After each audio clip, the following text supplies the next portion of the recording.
Seigneur, nous te rendons grâce.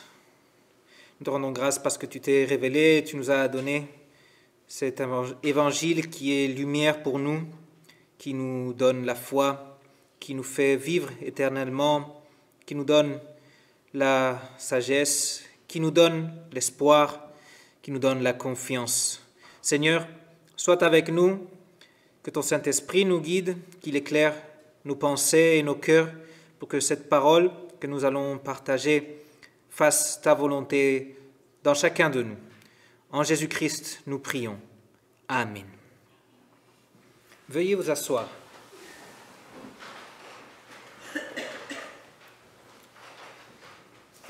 Je partage avec vous la lecture de Matthieu chapitre 11, les versets 12 à 19.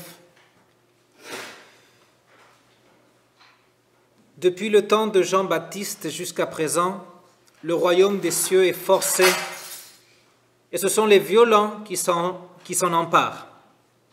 Car tous les prophètes et la loi ont prophétisé jusqu'à Jean, et si vous voulez le comprendre, c'est lui qui est l'Élie qui devait venir. Que celui qui a des oreilles pour entendre, entende. À qui comparerai-je cette génération ? Elle ressemble à des enfants assis dans les places publiques et qui s'adressent à d'autres enfants disant « Nous vous avons joué de la flûte et vous n'avez pas dansé. Nous avons chanté des complaintes et vous ne vous êtes pas lamentés. Car Jean est venu, ne mangeant ni ne buvant, et ils disent « Il a un démon. » Le Fils de l'homme est venu, mangeant et buvant, et ils disent « C'est un mangeur et un buveur, un ami des publicains et des gens de mauvaise vie. » Mais la sagesse a été justifiée par ses œuvres. Jusqu'ici, la lecture de la parole de Dieu. Jésus dit, « Nous avons joué de la flûte et vous n'avez pas dansé. Nous avons chanté des complaintes et vous ne vous êtes pas lamentés. » Une phrase que Jésus attribue à des enfants qui jouent dans la rue. Une phrase que nous ne comprenons peut-être toujours pas. Le contexte de cette phrase, ou de ces deux phrases, c'est le jeu. Comme dans beaucoup d'endroits, les enfants ici jouent à imiter les grands. On peut le voir à l'école maternelle où les enfants jouent à faire le bus, à faire le train. Ils jouent à vendre ou être au marché. Non? Ils imitent les grands. Et ce que faisaient les enfants du temps de Jésus, c'était la même chose. Ils jouaient de la flûte comme on jouait de la flûte dans les mariages et ils dansaient comme si c'était un mariage. Et après, ils chantaient les chants typiques. Ils les mentionnent comme des complaintes, c'est-à-dire c'était des chants qui accompagnaient les funérailles. Et ce qu'ils attendaient, c'était que les autres enfants jouent à être de deuil. Non? Ils imitaient ce que les grands faisaient.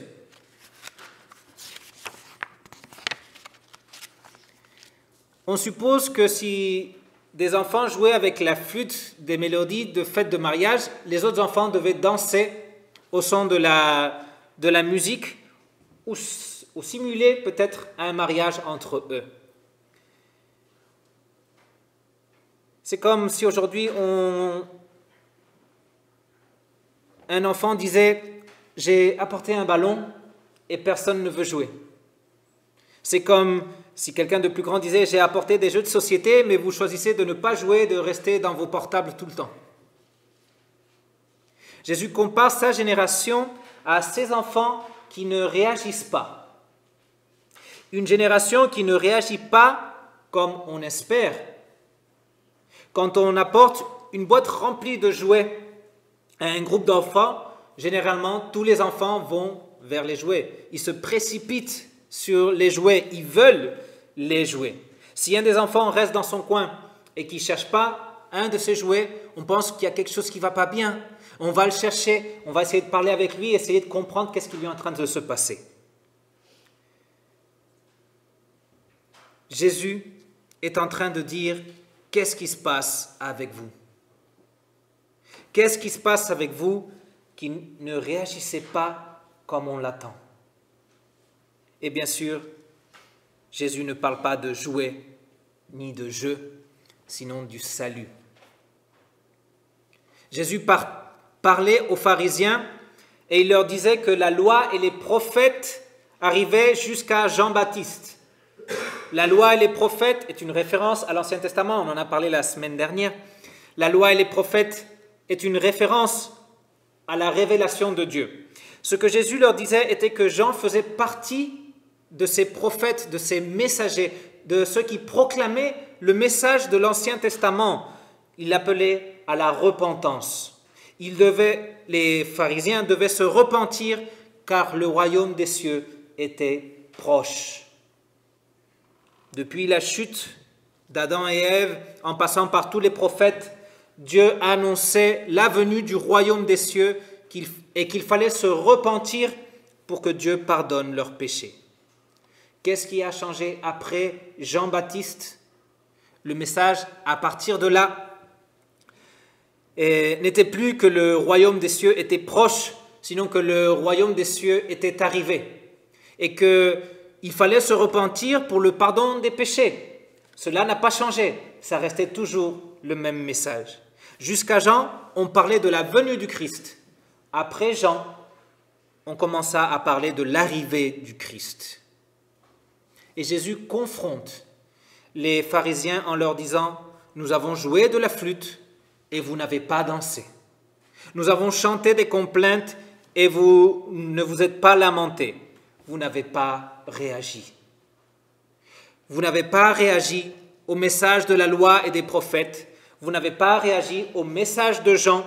Vous n'avez pas réagi à l'annonce de la venue du Christ. Vous avez méprisé l'appel à la repentance. Vous n'avez pas réagi et vous avez préféré votre propre chemin. » Nous apprenons des évangiles et des autres rencontres de Jésus avec les pharisiens que ces derniers pensaient être sur le chemin correct et que Jésus était dans l'erreur, que tous ceux qui pensaient d'une façon différente à eux étaient dans l'erreur. Les pharisiens pensaient qu'ils étaient justes, qu'ils étaient bien devant Dieu, qu'ils plaisaient à Dieu et que les autres devaient les imiter pour être aussi eux bien devant Dieu. Quand Jean est apparu, les pharisiens, ceux qui avaient leur propre chemin, ceux qui pensaient qu'ils n'avaient pas besoin de se repentir, ils disaient de Jean, « Il ne mange pas et il ne boit pas, il a un démon. Il est trop strict. Il ne peut pas venir de Dieu, car il dit que nous ne sommes pas bien devant Dieu. Il ne peut pas venir de Dieu parce qu'il dit que nous sommes ceux qui se sont trompés. Alors nous allons le disqualifier, nous allons le ridiculiser et nous allons être violents avec lui. » Vous savez comment est mort Jean-Baptiste? Il a été décapité à cause de son message de l'arrivée du royaume des cieux. Ces personnes n'étaient pas en train de réagir au message de Dieu, au message de la loi et des prophètes, au message de Jean comme il le fallait. Ils n'étaient pas en train de réagir avec repentance et en recherchant leur sauveur. Alors est arrivé le Fils de l'homme et le royaume des cieux continue de souffrir la violence. Jésus dit, jusqu'à présent, le royaume souffre la violence. Le temps de l'Ancien Testament était fini et commençait le temps du Nouveau Testament, le temps de la nouvelle alliance que Jésus établit par son sang. L'alliance de la consommation des promesses, l'alliance où l'on ne parle plus du pardon que Dieu donnera, sinon que l'on parle du pardon que Dieu donne aujourd'hui, en Jésus-Christ. Le message de Jésus était « Le royaume des cieux est arrivé, le royaume des cieux s'est approché, le royaume des cieux est parmi nous. »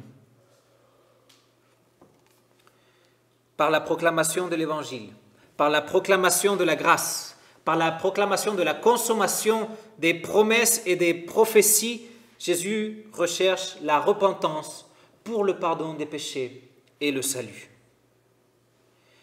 C'est pourquoi Jésus dit « Celui qui a des oreilles pour entendre, entende. » Vous avez des oreilles? J'en ai. Jésus dit, réagissez.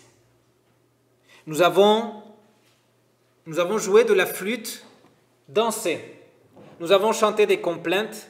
Lamentez-vous. Réagissez au message de Dieu. Mais une fois encore, ces pharisiens avaient leur propre chemin.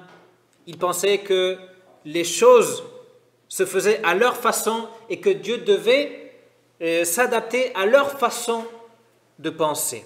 C'est pourquoi ils disaient de Jésus, c'est un mangeur, un buveur, un ami des publicains et des gens de mauvaise vie.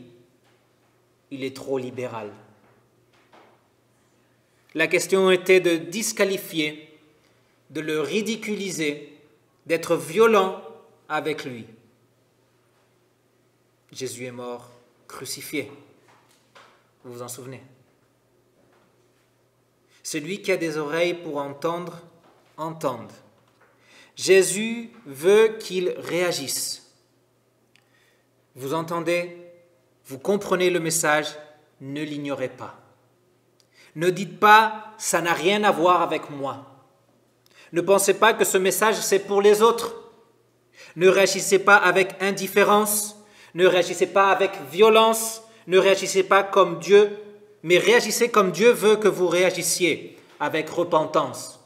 Jésus dit aux pharisiens, mais pourrait être en train de le dire à nous aussi. Les pharisiens réagissaient en ridiculisant les porteurs du message. Ils l'ont fait avec Jean et ils l'ont fait avec Jésus. En discréditant le messager, on discrédite le message.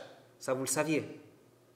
C'est ce que font presque tout le temps les chaînes de télévision qui ne sont pas d'accord avec quelque chose.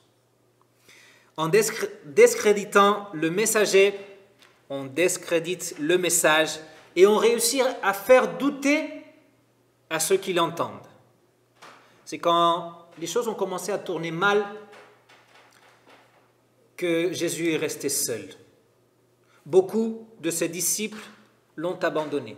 Jésus est rentré à Jérusalem avec une foule qui le proclamait comme le Messie et quelques jours plus tard, même ses disciples les plus proches se sont enfuis et l'ont abandonné.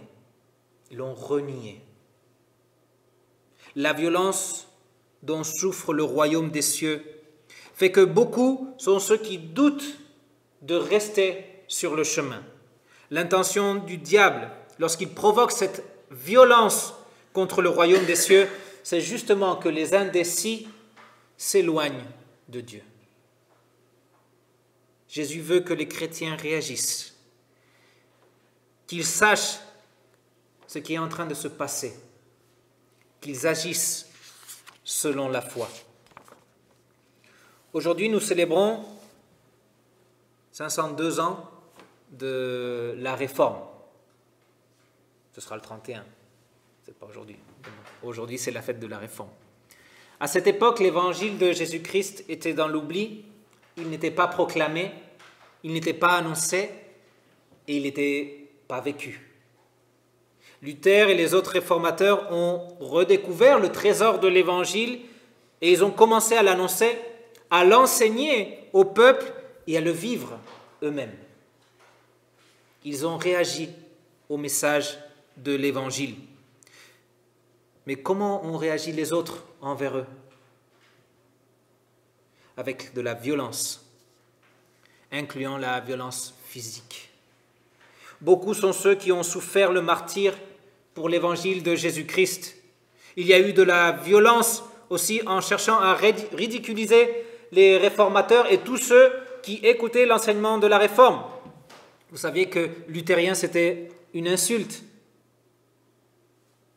Non, à ceux qui suivaient les enseignements de Luther, on les insultait en leur disant luthériens. Luther et les autres étaient discrédités.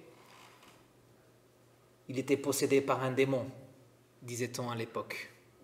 Et on faisait des dessins de Luther ayant des relations sexuelles avec un démon pour discréditer son message. pour que ceux qui étaient en train d'écouter ce message ne l'écoutent plus.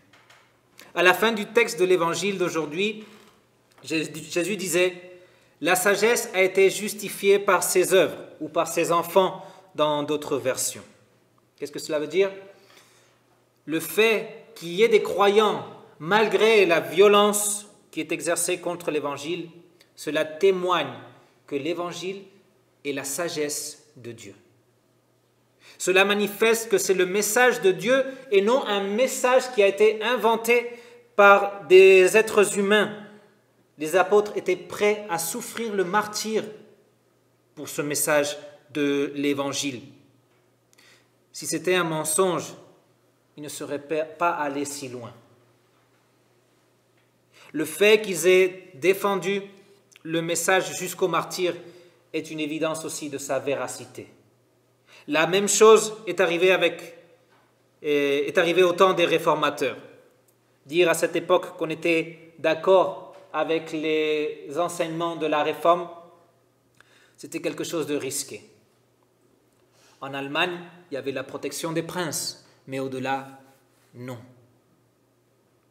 Et les chrétiens étaient persécutés pour croire en l'évangile de Jésus-Christ, pour mettre toute leur foi en ce Seigneur Jésus-Christ.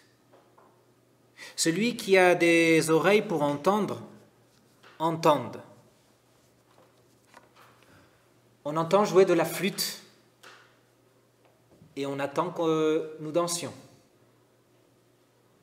On entend des complaintes et on attend que nous nous lamentions. Celui qui a des oreilles pour entendre, entende. On ne peut pas ignorer le message. On ne peut donner aucune excuse. Celui qui a des oreilles pour entendre, qu'il réagisse. Jésus-Christ vient à nous et il nous appelle à la repentance. Il nous appelle à la repentance pour pardonner nos péchés. Ceux qui ont leur propre chemin diront qu'ils n'ont pas besoin de se repentir. Il n'y a pas besoin de confesser les péchés. Ceux-là sont ceux qui ne réagissent pas, ceux qui ne dansent pas, ceux qui ne se lamentent pas. Ce sont ceux qui ont des oreilles, mais qui ne veulent pas entendre. Le message nous appelle à la repentance pour que nous réagissions avec contrition, pour que nous réagissions en confessant que Dieu a raison, en confessant que devant lui nous sommes misérables, que nous sommes pécheurs, que nous venons à lui pour être sauvés. Voilà la réaction que Dieu attend de nous. Jésus nous interpelle et nous dit « Croyez à l'Évangile ». Jésus veut que nous réagissions avec foi, que nous lui confions notre vie, que nous lui confions notre destin. Réagir, c'est s'abandonner aux pieds de la croix du Seigneur Jésus-Christ. Réagir, c'est faire confiance à la grâce de Dieu en Jésus-Christ. C'est faire confiance à la nouvelle alliance établie par Jésus, par son sang, pour le pardon, pour la vie éternelle. Réagir, c'est avoir confiance dans le fait que grâce à Jésus, nous sommes aujourd'hui enfants de Dieu et que le Créateur est notre Père céleste et qu'il est de notre côté et qu'il est avec nous à chaque instant de notre vie et que nous pouvons compter sur lui à chaque instant de notre vie. Croyez l'Évangile, dit Jésus, et celui qui a des oreilles pour entendre, qu'il réagisse en disant « Seigneur, je crois, aide-moi à croire en tout temps ». Celui qui croit à l'Évangile, qu'il réagisse et qu'il vive cet Évangile, qu'il vive la sagesse de Dieu, qu'il cherche à combattre le péché, qu'il cherche à vaincre la tentation, qu'il cherche la voix de Dieu dans sa parole, qu'il danse au son de la flûte, qu'il réagisse à l'appel de Dieu. Le diable tentera de nous éloigner, il tentera de nous faire douter de l'amour de Dieu et de la grâce en Jésus-Christ. Celui qui a des oreilles pour entendre le message de l'Évangile, qu'il réponde, « Seigneur, que puis-je faire pour te remercier? Seigneur, que puis-je faire pour répondre à ton amour? Seigneur, je suis ici pour te servir. » Que ce soit la réaction de chacun de nous. Amen. Et que la paix de Dieu, qui surpasse toute intelligence, garde vos cœurs, garde vos pensées, garde vos oreilles pour entendre le message de Jésus et pour vivre cet évangile qui est vie éternelle. Amen.